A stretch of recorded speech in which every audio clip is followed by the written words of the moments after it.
পৃথিবীর সব দেশেই জলাবদ্ধতা আছে। 4-5 দিন বৃষ্টি হলে পৃথিবীর বিভিন্ন উন্নত দেশও এই জলজট জলবদ্ধতা থাকে। হয়তোবা তাদের পানিটা পরিকল্পিতভাবে তাদের সুয়ারেজ ব্যবস্থা আছে, আমাদের বাংলাদেশে সেই পরিকল্পিতভাবে সেই সুয়ারেজ ব্যবস্থাটা এখনও হয়তোবা আমরা করতে পারিনি। তবে সিটি কর্পোরেশনের ডিএনসিসির পক্ষ থেকে আগামী যে ড্রেনেজ ব্যবস্থাগুলো চলমান কাজ এখনও অব্যাহত আছে, সেই কাজগুলো যদি আমরা দ্রুত সময়ের মধ্যে শেষ করতে পারি, আশা করছি এই জলবদ্ধতা আরও অনেকাংশে কমে যাবে। অলরেডি খাল খনন, খাল পরিষ্কার অলরেডি আমরা অনেকগুলো করেছি। খাল পরিষ্কারের কারণে আমাদের মশা কিন্তু এখন নিয়ন্ত্রণে আছে। আমরা এই কাজগুলো চলমান রেখেছি। আগামী দিনে জলজট জলবদ্ধতা নিরসনের জন্য আমরা মাননীয় প্রধানমন্ত্রীর নির্দেশ এবং উনি নিজেও ঢাকার বাইরে খাল খননগুলো করছেন। একটি মাত্র কারণ, খাল যদি ভরাট হয়ে যায় সেখানে আর পানি নিষ্কাশনের অপচয়ের কোনো জায়গা থাকে না। সব মশার বিরুদ্ধে সুরক্ষা দিতে এলো বসুন্ধরা এক্সট্রিম অ্যারোসল, মশার বিরুদ্ধে এক্সট্রিম সুরক্ষা।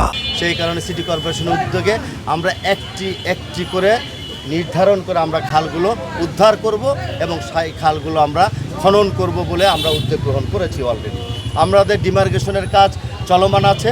অলরেডি ডিমার্কেশনের 50 থেকে 60% কাজ আমাদের শেষ হয়ে গেছে। ডিমার্কেশনের সীমানা নির্ধারণ হয়ে গেলে আমরা সেই কাজগুলো খুব অল্প সময়ের মধ্যে শুরু করতে পারবো। গতকালকের আগের থেকে গত 3-4 দিন যাবৎ অতিবৃষ্টি ভারী বর্ষণের কারণে ঢাকা সহ আশেপাশের অনেক জায়গায় জলজট জলবদ্ধতার সৃষ্টি হয়েছে।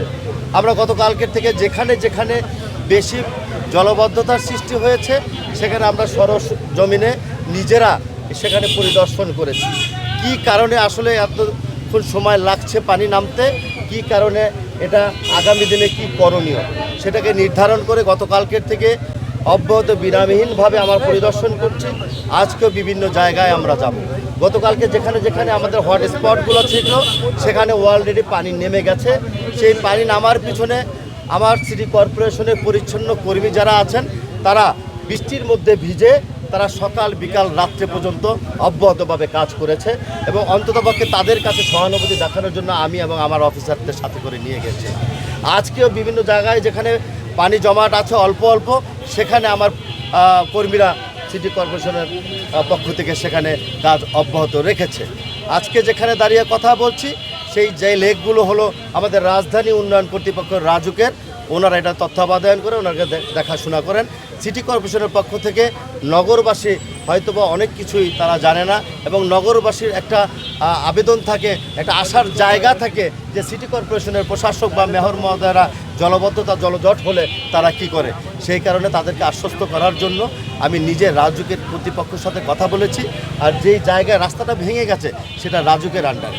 আমরা ইতিমধ্যে সিদ্ধান্ত নিয়েছি আমাদের অফিসাররা সহ আমরা রাজুক চেয়ারম্যান বরাবরে একটা সাজেশন আকারে আমরা একটা চিঠি লিখব যে আগামী দিনে এই কাজগুলো এইভাবে করলে আমাদের জলজট হবে না, জলবদ্ধতা হবে না, লেকের পানিটা খুব অল্প সময়ের মধ্যেই নেমে যাবে।